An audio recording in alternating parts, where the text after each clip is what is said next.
O 18 Brumário de Luiz Bonaparte por Karl Marx. Capítulo 1. Hegel observa em uma de suas obras que todos os fatos e personagens de grande importância na história do mundo ocorrem, por assim dizer, duas vezes. E esqueceu-se de acrescentar, a primeira vez como tragédia, a segunda como farsa.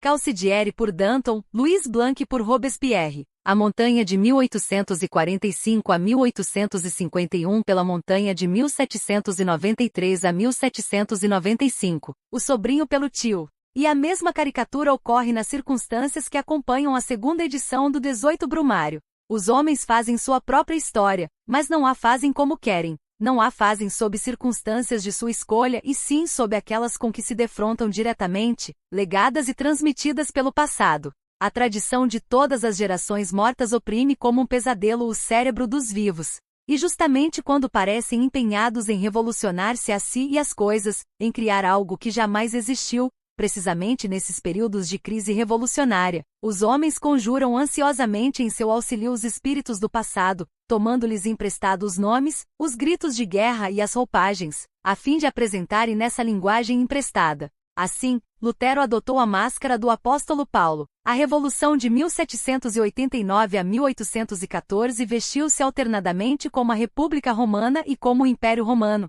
e a Revolução de 1848 não soube fazer nada melhor do que parodiar ora 1789, ora a tradição revolucionária de 1793 a 1795. De maneira idêntica, o principiante que aprende um novo idioma, traduz sempre as palavras deste idioma para sua língua natal, mas só quando puder manejá-lo sem apelar para o passado e esquecer sua própria língua no emprego da nova, terá assimilado o espírito desta última e poderá produzir livremente nela. O exame dessas conjurações de mortos da história do mundo revela de pronto uma diferença marcante. Camille Desmoulins, Danton, Robespierre, Saint-Cast, Napoleão, os heróis, os partidos e as massas da velha Revolução Francesa, desempenharam a tarefa de sua época, a tarefa de libertar e instaurar a moderna sociedade burguesa em trajes romanos e com frases romanas. Os primeiros reduziram a pedaços a base feudal e deceparam as cabeças feudais que sobre ela haviam crescido. Napoleão, por seu lado, criou na França as condições sem as quais não seria possível desenvolver a livre concorrência, explorar a propriedade territorial dividida e utilizar as forças produtivas industriais da nação que tinham sido libertadas. Além das fronteiras da França, ele varreu por toda parte as instituições feudais, na medida em que isto era necessário para dar à sociedade burguesa da França um ambiente adequado e atual no continente europeu. Uma vez estabelecida a nova formação social, os colossos antediluvianos desapareceram, e com eles a Roma ressurrecta, os Brutos, os Gracos, os Publícolas, os Tribunos, os senadores e o próprio César. A sociedade burguesa, com seu sóbrio realismo, havia gerado seus verdadeiros intérpretes e porta-vozes nos Cés, Cases, Royer Coilards, Benjamin Constantes e Guizottes. Seus verdadeiros chefes militares sentavam-se atrás das mesas de trabalho e o cérebro de toucinho de Luís XVIII era sua cabeça política. Inteiramente absorta na produção de riqueza e na concorrência pacífica, a sociedade burguesa não mais se apercebia de que fantasmas dos tempos de Roma haviam velado seu berço.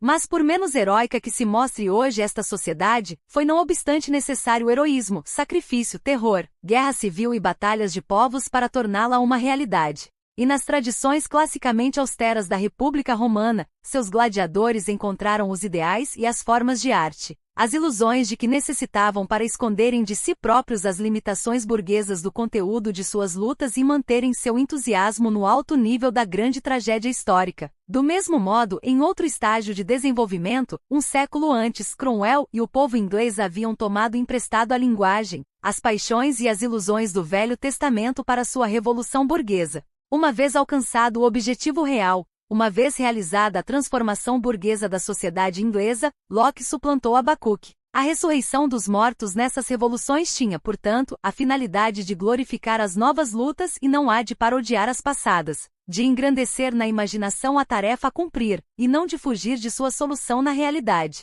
de encontrar novamente o espírito da revolução e não de fazer o seu espectro caminhar outra vez.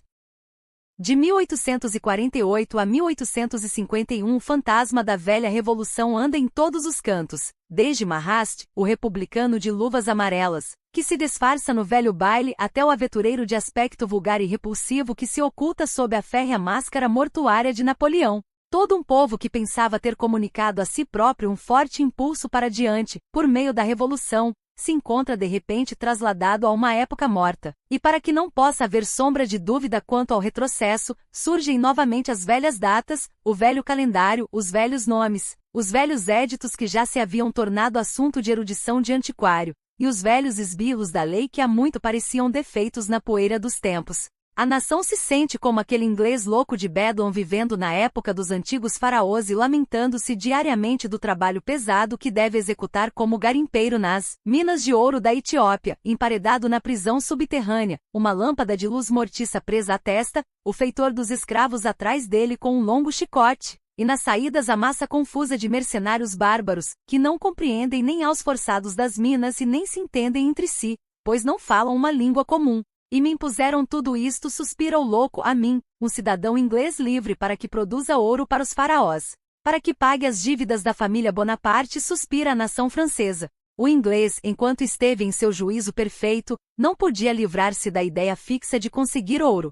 Os franceses, enquanto estiveram empenhados em uma revolução, não podiam livrar-se da memória de Napoleão, como provaram as eleições de 10 de dezembro.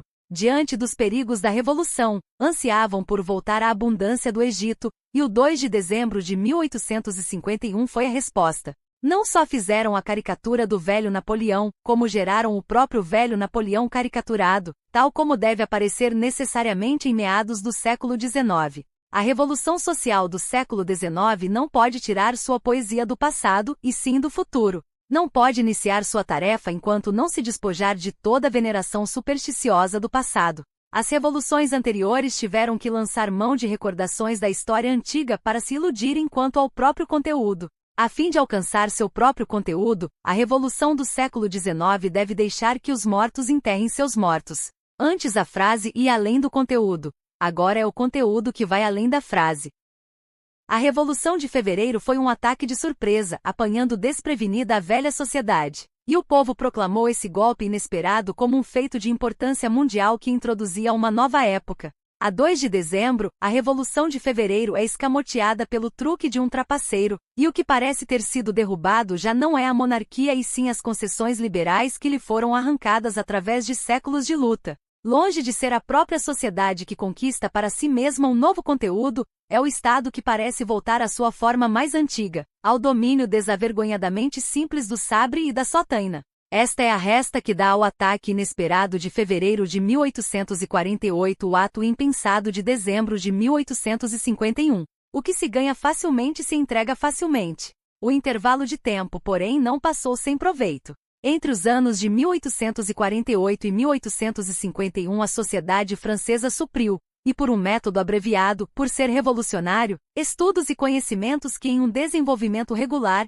de lição em lição, por assim dizer, teriam tido que preceder a Revolução de Fevereiro se esta devesse constituir mais do que um estremecimento da superfície. A sociedade parece ter agora retrocedido para antes do seu ponto de partida. Na realidade, somente hoje ela cria o seu ponto de partida revolucionário, isto é, a situação, as relações, as condições sem as quais a revolução moderna não adquire um caráter sério. As revoluções burguesas, como as do século XVIII, avançam rapidamente de sucesso em sucesso. Seus efeitos dramáticos excedem uns aos outros. Os homens e as coisas se destacam como gemas fulgurantes. O êxtase é o estado permanente da sociedade, mas estas revoluções têm vida curta, logo atingem o auge, e uma longa modorra se apodera da sociedade antes que esta tenha aprendido a assimilar serenamente os resultados de seu período de lutas e embates. Por outro lado, as revoluções proletárias como as do século XIX, se criticam constantemente a si próprias, interrompem continuamente seu curso, voltam ao que parecia resolvido para recomeçá-lo outra vez, escarnecem com impiedosa consciência as deficiências, fraquezas e misérias de seus primeiros esforços. Parecem derrubar seu adversário apenas para que este possa retirar da terra novas forças e erguer-se novamente agigantado diante delas.